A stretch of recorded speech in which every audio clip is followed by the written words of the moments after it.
Welcome to Motivational Humanity. You are not alone. What if the person who hurt you the most was someone who said they loved you? Pause. Let that question breathe, because if you just felt something shift in your chest, a tightening, maybe a sting behind your eyes, then this video was made specifically for you. I want you to stay with me today, not because this will be easy, but because what I'm about to say to you, someone should have said decades ago. You were not imagining it, you were not overreacting, and you were absolutely, undeniably not crazy. What you experienced, the dismissals, the guilt, the walking on eggshells inside the walls of your own family, that has a name. And today, we are going to name it, understand it, and most importantly, begin to heal from it. My name is not important. What's important is this. I have sat across from hundreds of women, brilliant, loving, strong women who looked me in the eyes and said, I don't even know who I am anymore. And every single one of them had something in common. They had been slowly, quietly, and systematically manipulated, not by strangers, but by the people they called family. Let's talk about what emotional family manipulation actually looks like, because it rarely looks the way movies portray it. It doesn't always come with raised fists or cold silences. Sometimes it comes wrapped in a casserole dish. Sometimes it arrives with the words, I'm only saying this because I love you. Emotional manipulation within families can wear many faces.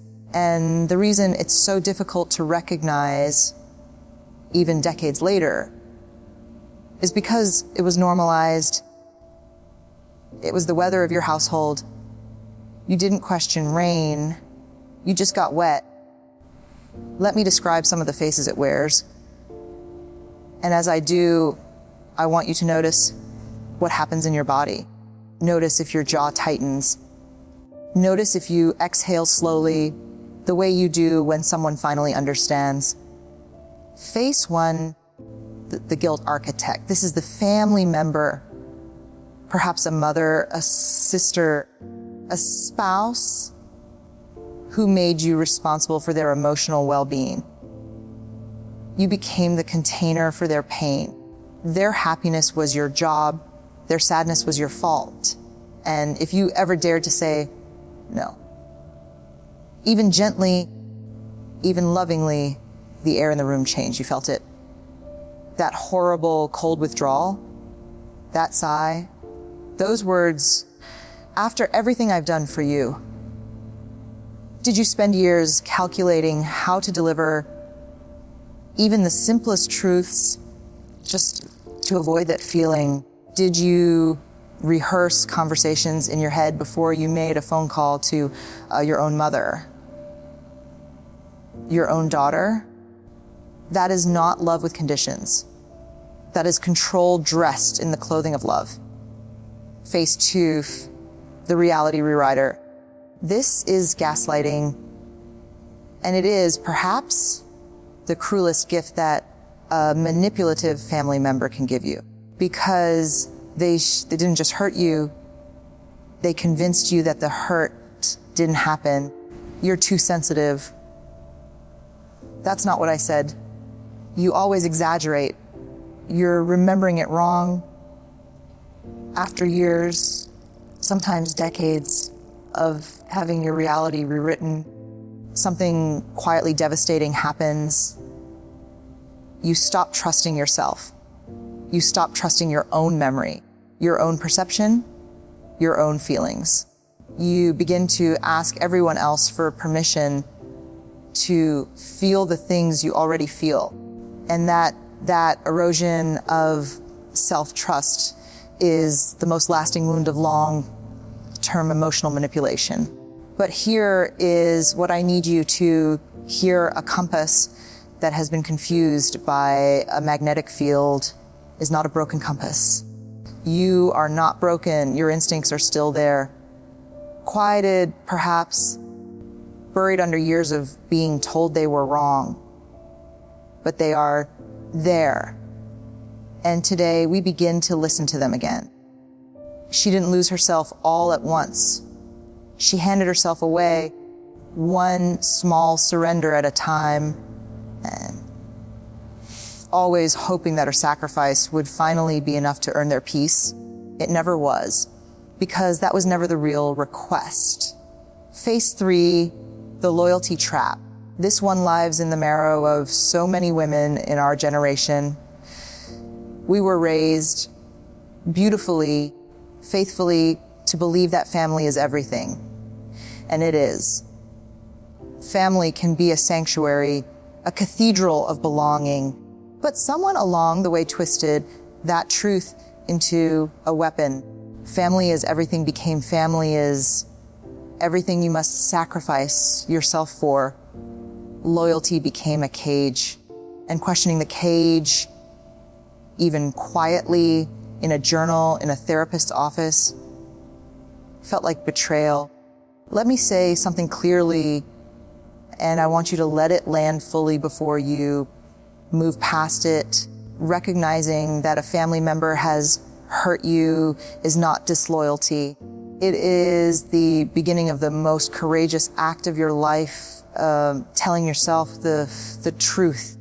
Now, I want to talk to you about something most people don't understand about long-term emotional manipulation. They think that once the relationship changes, once you create distance, or the person passes, or the family dynamic finally shifts, the healing is automatic. It is not. Because here is the profound, sometimes painful truth that neuroscience has given us. Long-term emotional stress changes the architecture of your nervous system. When you have spent years or decades inside a relationship where you were never quite safe to be yourself, your body learned to live in a state of low-grade alertness. Your nervous system became exquisitely tuned to danger signals, a shift in tone of voice, a particular silence, a look across the dinner table.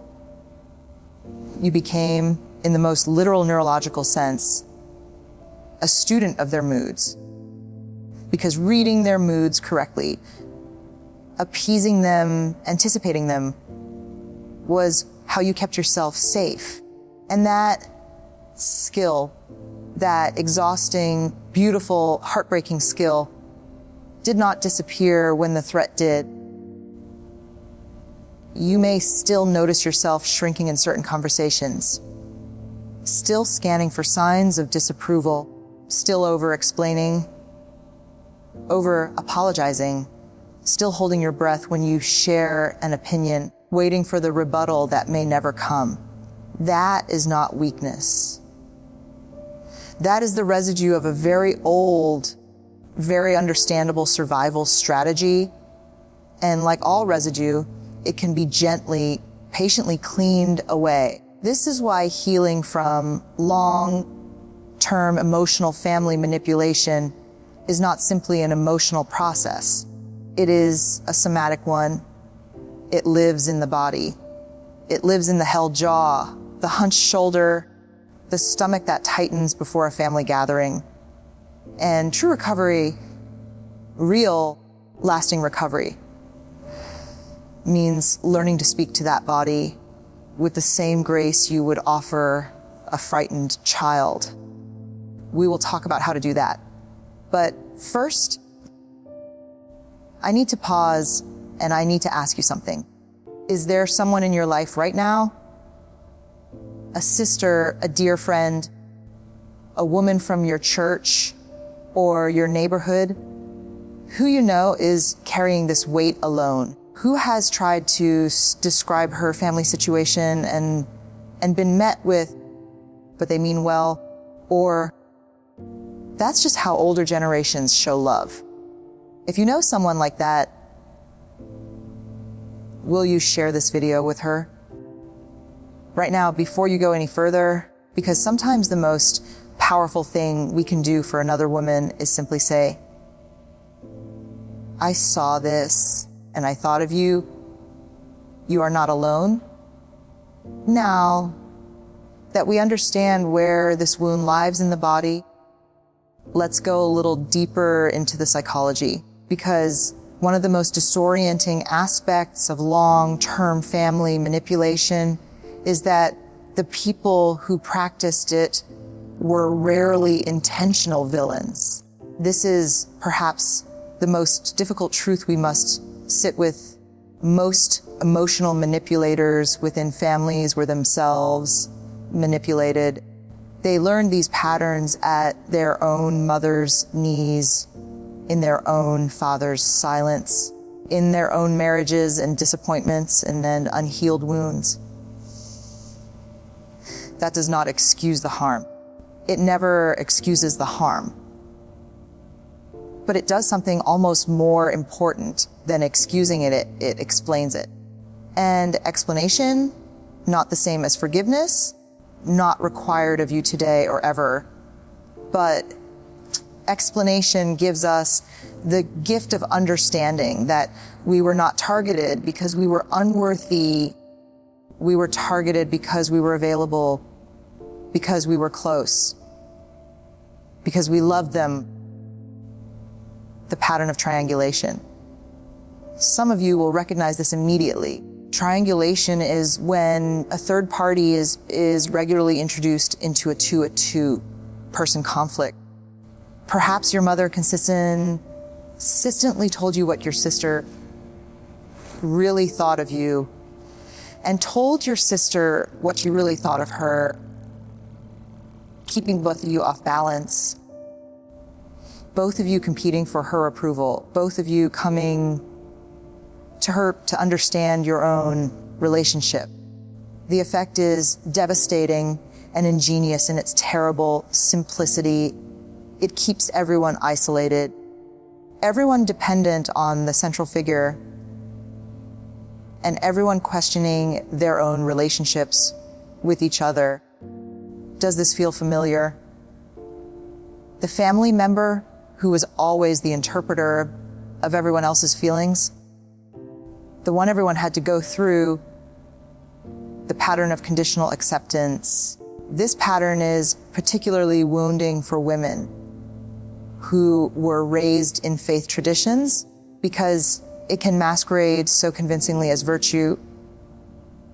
Conditional acceptance says, I love you when you behave in ways I approve of.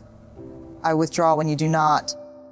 It looks like the silent treatment after you expressed a different opinion.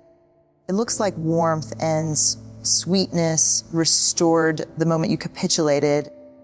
It looks like love that has a thermostat, controlled entirely by their comfort, their preferences, their agenda. The devastating psychological effect of conditional acceptance is that we internalize the condition. We begin to believe that our worth is contingent, that we must earn belonging, that love is a performance, not a given. And here we arrive at what I consider the deepest wound of long-term family manipulation, the loss of the permission to simply be, not to perform, not to manage, not to earn, simply to exist as yourself, fully, imperfectly, magnificently, and to be loved not despite that, but within it. The deepest wound of long-term family manipulation is not the memory of what they said. It is the voice that stayed inside you. That sounds like theirs, telling you that you must earn the right to be loved. I want to talk to you now about healing, not in the tidy, linear, checklist way that self-help culture sometimes sells it, but healing in the way it actually happens messily, non-linearly and achingly beautifully. Healing from long-term emotional family manipulation begins not with forgiveness, not yet, not necessarily, not on anyone's timeline but your own, but with something far more foundational. It begins with validation. The first step is allowing someone, a therapist, a trusted friend, a support group, or even the quiet interior of your own awakening self to confirm what you have always suspected. It happened. It was real, and it mattered. You are not dramatic. You are not misremembering. You are not ungrateful. You were harmed by someone who had the power to protect you. And instead they used that power, consciously or not, to diminish you. That happened, and it deserves to be acknowledged. Step 2, reclaiming your inner voice. One of the most remarkable and unexpected aspects of recovering from gaslighting and chronic invalidation is the process of learning to trust your own perceptions again. This is not a quick process. It requires patience and it requires practice. Begin with small things. When you feel a flicker of discomfort in a social situation, don't immediately rationalize it away. Pause. Ask yourself, what is my body telling me right now? And then, this is the revolutionary part. Believe it. Your instincts were not wrong. They were simply overruled repeatedly by someone who needed you to doubt them. And every time you choose to honor what you feel, even in small, private, unspoken ways, you are rebuilding the trust between your mind and your soul.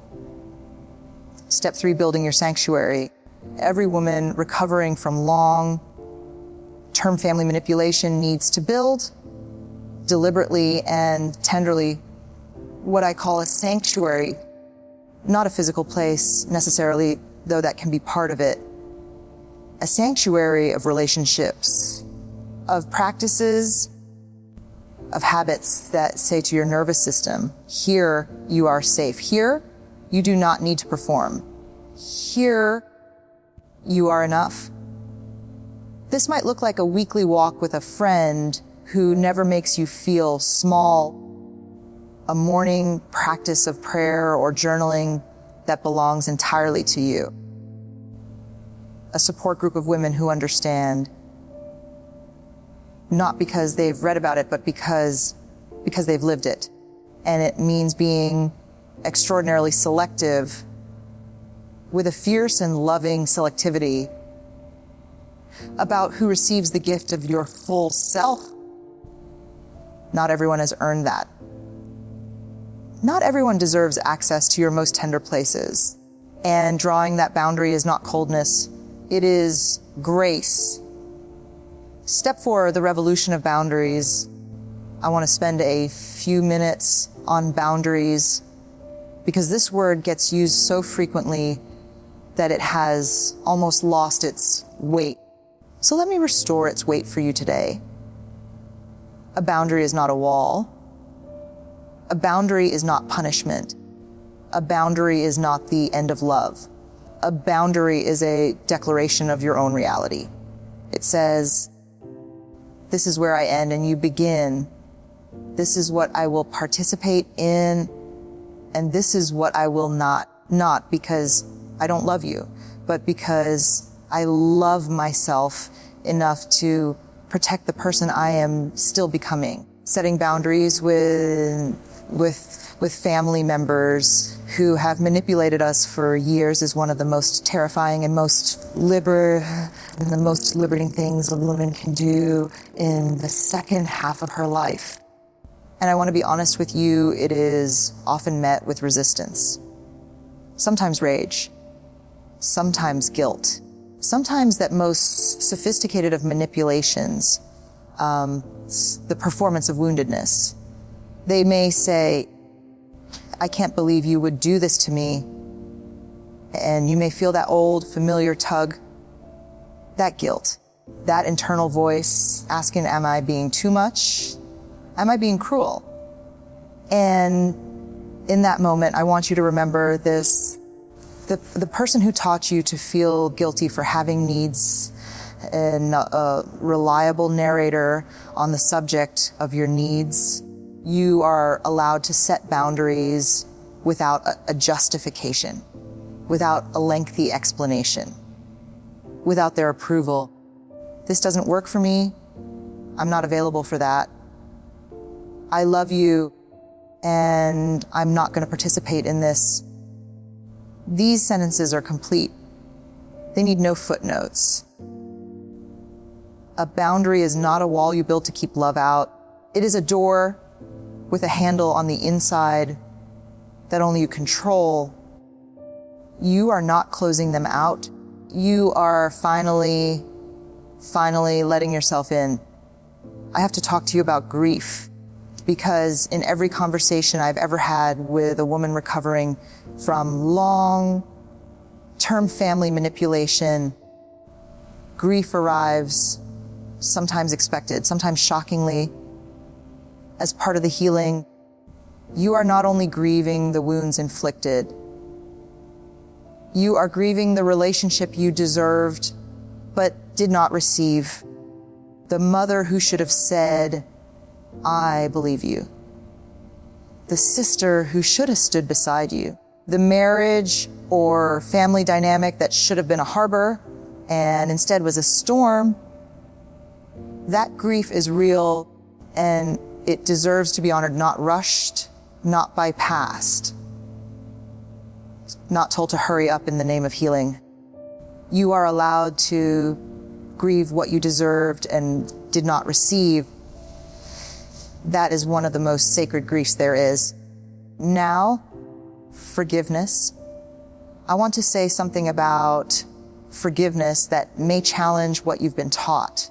Because in our faith traditions, in our culture, in so many of the circles women of our generation move through, we have been told, sometimes gently, sometimes not so gently, that forgiveness is required.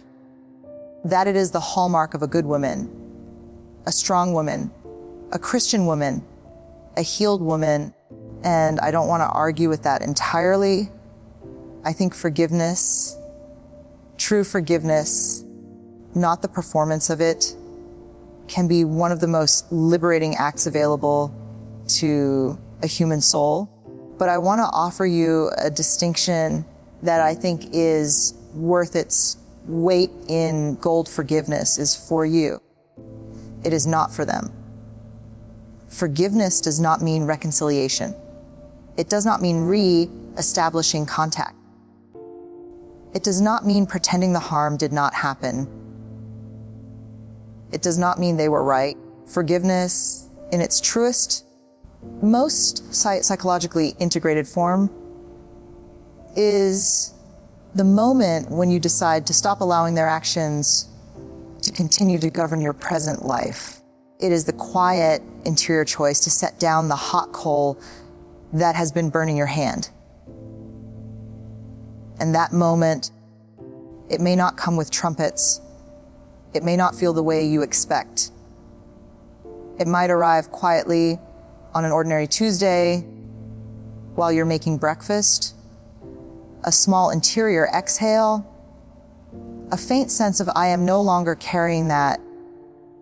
That is enough. That is more than enough. And as for the grief that may still be there, even alongside the forgiveness, even alongside the healing, let me say this: grief and healing are not opposites. They walk together. Sometimes healing looks like weeping. Sometimes looks like laughing at something she would have hated that you loved. Sometimes it looks like sitting in a room alone and feeling for the first time in a long time, completely, quietly yourself. I want to spend these last few minutes talking to you, not about who you were, not about the wound, not about the years that felt smaller than they should have been, but about who you are becoming. Because here is what I have witnessed again, and again, in women who do this work, the women who have survived long-term emotional manipulation and chosen to heal from it, not bypassed it, not minimized it, but walked through it with their eyes open. These women become the wisest, most deeply compassionate, most emotionally sophisticated human beings I have ever known. They developed through years of learning to read the atmosphere of a room, an exquisite sensitivity to the emotional needs of others. They understand nuance in ways that those who have never had to fight for their own reality simply cannot. They became, through suffering, yes, but also through tremendous quiet courage. Extraordinarily human. That is you, that is who you are. And that sensitivity, that emotional depth is not a wound anymore. It is a gift. And the second half of your life is this invitation to use it freely, generously, without apology, in the service of a life that finally belongs to you. Before we close, I want to ask you, gently, from my heart to yours, to think of one woman in your life who needs to hear what we talked about today. One sister, one friend, one neighbor whose voice gets a little smaller every time her family's name comes up. You don't need to say anything complicated. You don't need to explain psychology or trauma or neuroscience. Just share this video with the words, "I saw this and thought of you, you matter." That is perhaps the simplest and most profound act of grace one woman can offer another. Let me close with words that I hope find their way into the deepest and quietest room in your heart. May you give yourself permission today and in every day that follows to take up the space you were always meant to inhabit. May you look back at the years that felt diminished, not with shame, not with bitterness, but with a tender, aching pride in the woman who survived them. May you understand in your bones, not just your mind, that you were never too much.